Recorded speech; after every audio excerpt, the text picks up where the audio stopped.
প্রশাসনকে হুঁশিয়ার করে দিতে চাই, 400 গজের ভিতরে মোবাইল নিয়ে আমি মোহাম্মদ খালিদ বিন সাইদ ঢুকবো। নির্বাচন নিয়ে ষড়যন্ত্র মানি না, মানব না, মানি না, মানব না। ক্ষমতা না জনতা,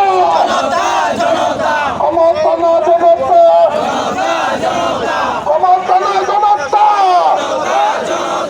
আপোষ না সংগ্রাম, আপোষ না সংগ্রাম।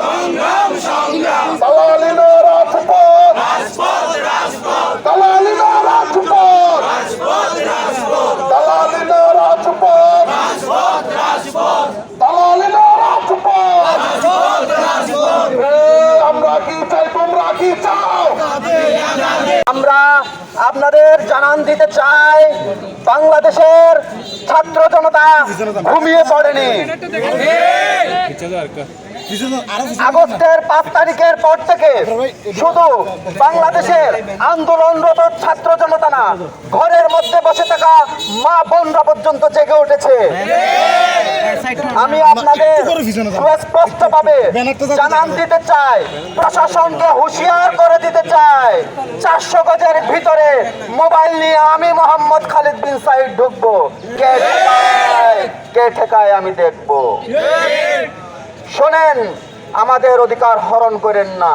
144 ধারা আমরাই ভাঙবো। কিভাবে ভাঙতে হয় এগুলো আপনারা দেখেছেন জুলাই আগস্টে। সুন্দর করে বলতে চাই, আপনারা আপনাদের সিদ্ধান্ত থেকে ফিরে আসুন। আপনারা আমাদেরকে উস্কে দিয়েন না। আমরা এখনো ঘুমাইনি। আপনাদের ঘুম, আপনাদের খাওয়া দাওয়া সব হারাম হয়ে যাবে। আপনারা জানেন বাংলাদেশের এখন প্রত্যেকটা নাগরিক জাগ্রত।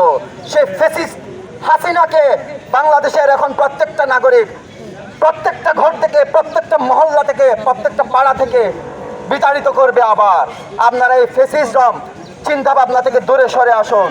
আপনারা দেখেছেন নির্বাচন কমিশনের প্রধানকে কিভাবে ছাত্র জনতা ঠেকিয়েছিল, মনে নেই? ভিডিও আছে, দেখে নিবেন তাকে কিভাবে ঠেকিয়েছিল। আপনাদের পরিণতি সেরকমই হবে। আশা করি আপনারা 12 তারিখ সুষ্ঠু একটি নির্বাচন আমাদেরকে উপহার দিবেন।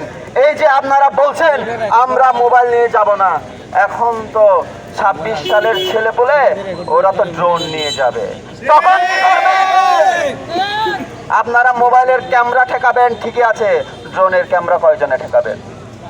তাই আমি সুন্দর ভাবে আপনাদেরকে হুঁশিয়ার করে দিয়ে বলতে চাই, দয়া করে এইসব বিতর্কিত সিদ্ধান্ত থেকে বের হয়ে আসুন। সুন্দর একটা বাংলাদেশ গড়ার স্বপ্ন আমরা দেখছি, আপনারাও দেখুন। সেই ফ্যাসিস্ট হাসিনার চিন্তা ভাবনা, ভারতপন্থী চিন্তা ভাবনা আপনারা মন মস্তিষ্ক থেকে ফেলে দিন। নির্বাচন নিয়ে ষড়যন্ত্র, নির্বাচন নিয়ে ষড়যন্ত্র, স্থির অবৈধ সিদ্ধান্ত, আবু সাইদ মুক্ত।